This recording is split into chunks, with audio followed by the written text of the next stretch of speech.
Have you ever looked into a mirror and felt like something was off?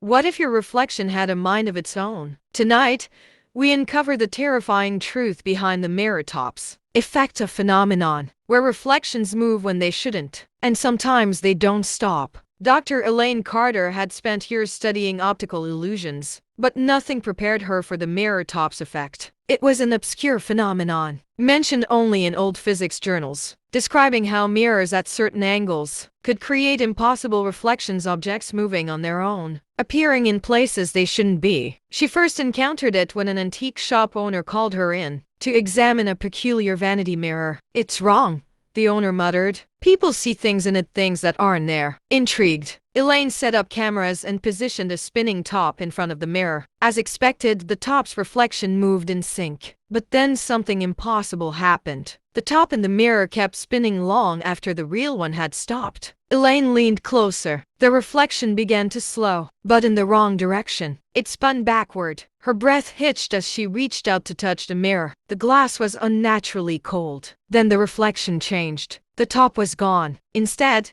there was her own hand, still outstretched, but the fingers were too long, the skin too pale. It didn't mimic her movements anymore. She yanked her hand away. The mirrored version did not. Heart hammering, she turned to leave, but her reflection stayed still, watching. Then, it smiled. Elaine did not. A hand shot out from the glass, grabbing her wrist. Cold, strong. She screamed, but the shop was empty. No one heard. A moment later, the mirror was still. The spinning top sat motionless on the vanity. The reflection, however, continued to spin.